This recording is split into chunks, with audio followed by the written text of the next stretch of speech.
Hi everybody and welcome back to another video. Today we're finally back in the kitchen baking, and I'm going to show you today another sort of traditional German bake, which is Laugenzöpfe.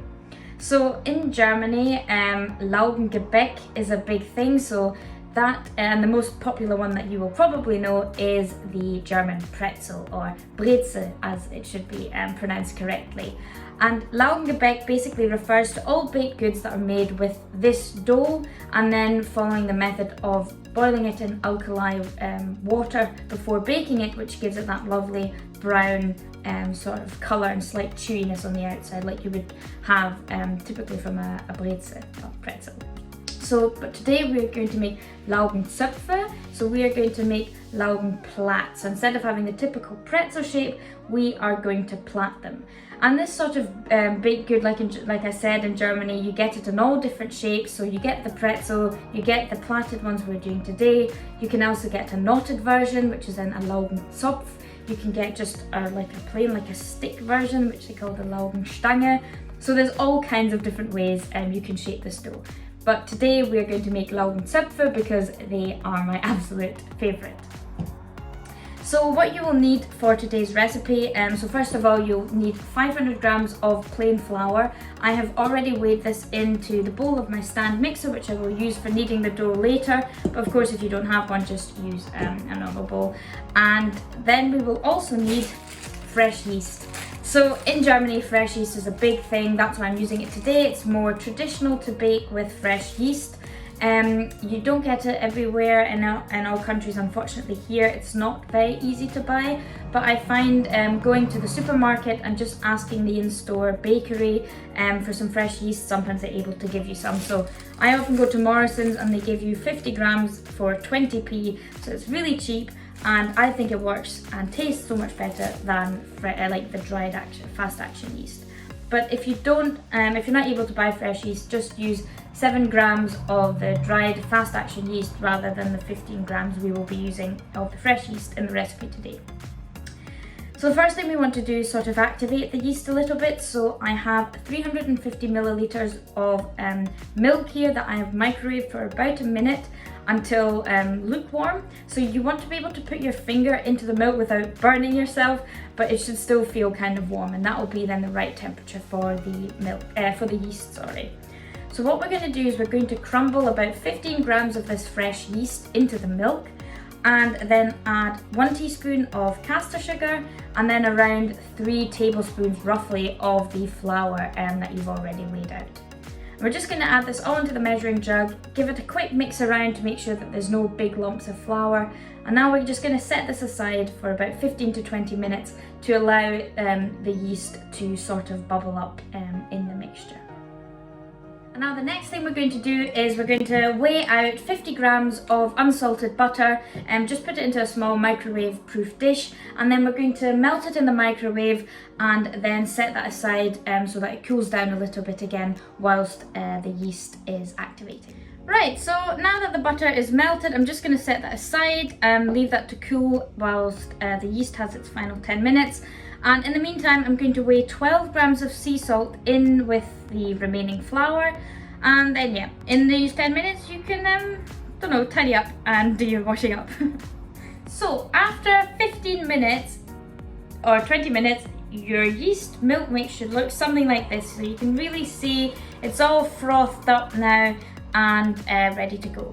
So what we're going to do now is we are going to pour this in with the flour in the bowl. We're going to add the melted butter, and then we're just going to knead it for about 5 to 10 minutes until it's less sticky. It starts to come away from the sides of the bowl and it comes just together in a nice ball.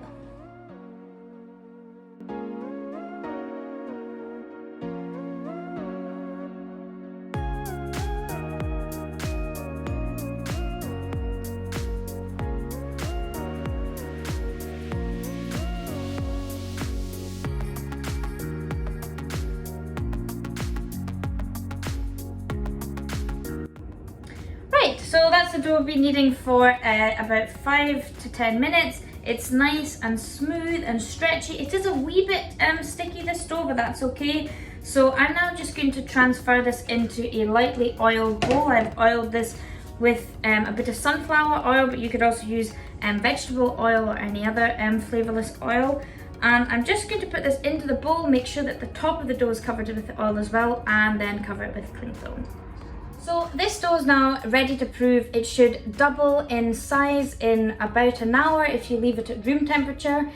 Feel free to also use the tip for speeding up the proving process of your dough, especially in a cold kitchen, which I've showed in a previous video. I will leave a link to that there. But basically just put a bowl of boiling water in the bottom of your oven and have the oven switched off. Place the bowl with the dough on top, and that will create a warm sort of moist, or not moist, what do you call that? Damp environment? I don't know. For humid, that's the word I'm looking for. Humid environment for the dough to prove. But actually I'm wanting this for tomorrow morning, so it's actually only Saturday afternoon, and I would like my Laugenzöpfe for a typical German Sunday morning breakfast. So what I'm actually going to do is I'm going to leave the dough to prove in the fridge overnight, and that cooler temperature will mean that the yeast is slower at working, so the dough will prove more slowly, and therefore it'll be then ready tomorrow morning. So I'm going to put this dough in the fridge now. The sun's come out, so I think it's time to go to the beach for a lovely walk, and I will revisit my dough in the morning. Right, good morning and welcome back to Sunday morning, 7:30, and we're going to bake some Laugenzöpfe now. So the first thing we need to do is shape and boil these before baking. One other thing that I forgot to mention, which I would recommend doing either overnight if you're doing it the same way I am, or just for the hour that you're proving the dough in, is to soak the seeds, because I find soaking the seeds that you want to put on top of a bread helps them sort of plump up. It means that once they hit the oven and the water sort of evaporates, it prevents the seeds from burning immediately. It also means that they end up being hollow and super crispy inside. So that's what I've done. I've got 3 types of seeds here. I've got pumpkin seed, sesame seed, sunflower seeds, sorry, and mixed seeds, which I've put into a little ramekin with some water, and I'm just going to leave these to soak now for about an hour whilst I am preparing everything else. And I've also got some sesame seeds as well for later, but they're not so good for soaking, so I'm just leaving them like so. But yeah, first things first, I'm going to show you how to shape this dough into Laugenzöpfe.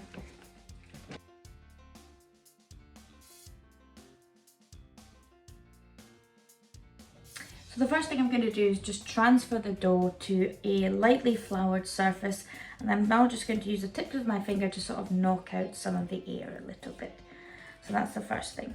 And then I have my sort of metal dough scraper or dough cutter. If you don't have one of these, I'd recommend using a knife to portion out the dough, because it's always good to cut your dough rather than tear it, just to keep the good gluten structure, etc., that you've worked so hard to get into your bread. So what we're going to do is we're going to separate this dough into roughly 8 equal parts. So I'm just going to do it by eye. First of all by halving the dough and then halving it again to have 4 pieces, and then each quarter of the dough I will half to make 8 in total. Yeah, quick maths for you there. But yeah, you don't have to do it too accurately, but if you want, you can of course weigh out each individual portion of dough. Okay, so let me show you how to shape the Laugenzöpfe. So first thing you want to do is roll the dough into a long sausage that's about 1 centimeter roughly in diameter. And you may want to do this once, you want to roll it out, and then you maybe want to leave one of the strands to rest whilst you roll out the next one, and then maybe re-roll it once you're ready to shape, because the dough does tend to pull itself together again. So once you've got your long strand of dough, you take one end and fold it over so that roughly, you're making a loop in the middle like this. The next thing you want to do, you want to take the other end and feed it through this little hole that you've created, like so, making sure that the top bit up here is quite tight. And then the next thing you do is you twist this bottom ring like this, and then you take the other end of the dough and feed it through the top like so. And there you go, that's it shaped like this. So now you put them onto a dough. Don't worry that they look kind of small. They will first of all blow up when you boil them, and then once again once you're baking them. I think they'll be about double the size once they're done. So you just place this on the baking tray now and do the same with the rest of the dough. And what I can also do now is quickly show you first, just in case you wanted to do a different shape, if you wanted to make a pretzel, how to make a pretzel as well. So pretzel is the same sort of procedure to begin with. You start by rolling out the dough into a long strand, but instead of having it even all the way through like you do for the Laugenzöpfe, you sort of try to have tapered ends. So try to keep it slightly thicker in the middle, and as you're working your way out to the ends, make it ever so slightly thinner, because if you remember the shape of a pretzel, the sort of middle bottom bit is a bit thicker, and then the top like twisty bits are a lot skinnier. So that's what we're going to do. So roll out the big strand with tapered ends. So you should be able to hold it up like this and have like a U shape, and you can see the bottom is a lot thicker than the top. So I'm going to just place this back down onto my work surface. Then I take, so you can, I think if you're like a professional Bavarian baker and you do this every day, they sort of in the air sort of twist it into the right way. But I'm going to show you how to do it on the surface, which is a lot easier. So you kind of take the dough, cross the strands over, cross them over again, twist them again, and fold it down into the middle, like so. You might want a bit of water to sort of tack down the ends if it's not sticking. There you go, pretzel shape. I can't hold it up, but hopefully you'll see on the work surface. And yeah, so that's how you shape the pretzel. So yeah, just continue shaping out the dough until you are happy with it.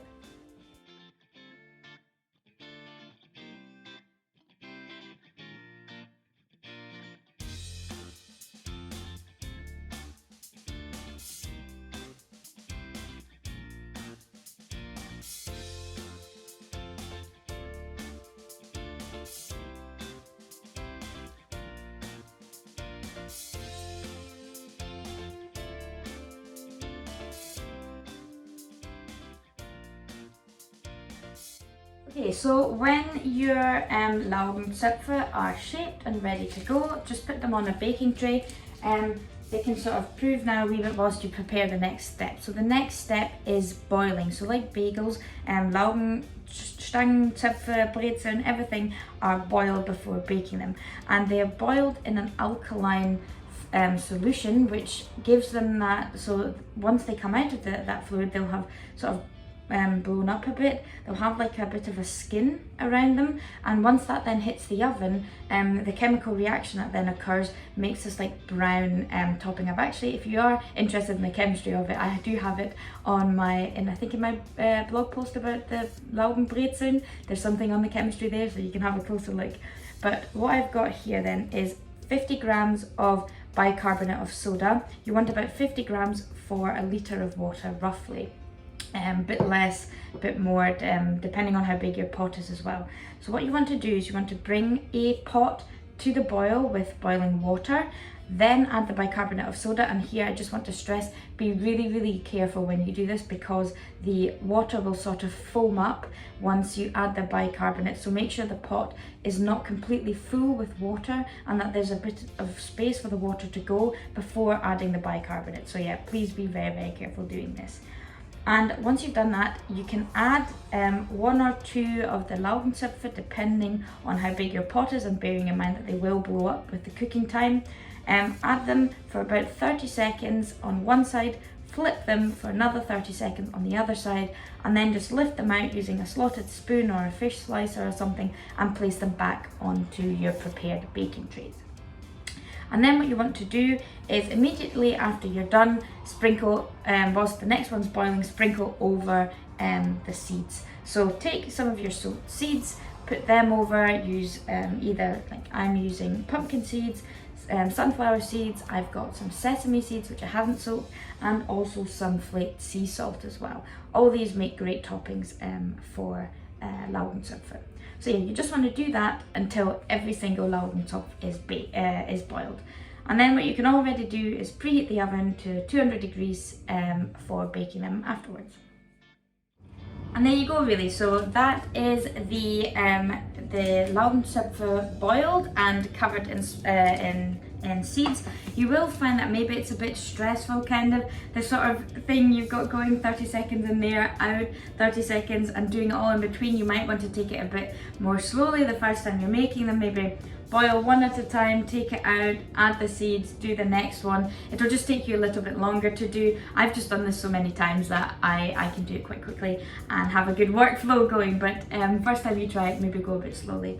And yeah, so these are now ready to bake. The oven is preheated to 190 degrees, 200 degrees Celsius. And I'm now just going to bake these for about 15 to 20 minutes, just until they're golden brown, and once you pick them up from below, they should feel hollow when you're tapping them. So yeah, final stage, baking. Right, okay, so while the Laugenzöpfe are in the oven, I'm just tidying up, and I just realised that I wanted to say that the alkaline fluid that you used to boil the Laugenzöpfe in, you can just pour that down the sink. That's fine to do. Just make sure also not to touch it too much with your hands, or at least make sure that then you wash your hands really well afterwards. Apart from that, it's fine to just throw down the sink. And then in the meantime, I am going to prepare a few other elements for my breakfast. So a traditional German breakfast, especially on a Sunday, would involve a boiled egg. So I'm going to make a soft boiled egg actually, because that's perfect for dipping the Laugenzöpfe, or also Brezeln, pretzels, Laugenstangen, anything you get on a Sunday morning into your breakfast egg. So good. I also will have, so in Germany people have cold cheese and meat, sliced cheese and meat for breakfast, and then obviously jam, honey, Nutella, those kind of things afterwards. And I also have, just yesterday I was making some other like German sweet treats baked. So here I've got two things. I've got Nusskasten and I have Mondstriezel.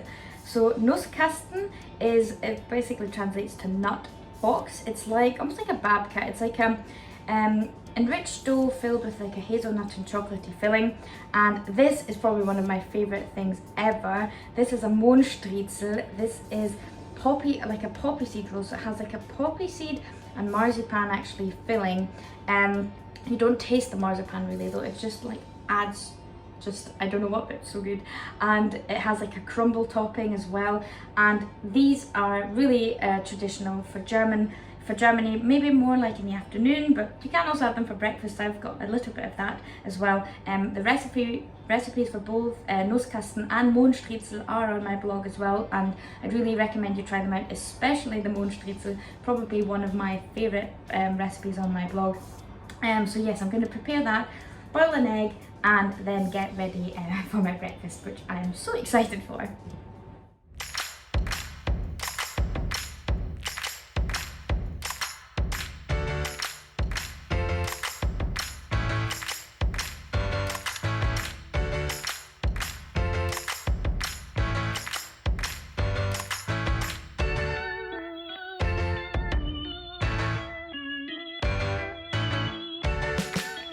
And voila, here we have the final result. One basket of freshly baked Laugenzöpfe with pumpkin seeds, sesame seeds, sunflower seeds, etc. This is what they look like once they're cut open. So they're perfect for filling, making sandwiches, or like just having them for breakfast like I am. I really hope you enjoyed the video. Please let me know if you give this a try. The recipe for the Laugenzöpfe will be on my blog, and I'll leave a link to that in the description below. If you didn't like the video, I would really appreciate it if you gave it a like or subscribe to my channel. Make sure to check out some of the other videos, and of course the different recipes on my blog.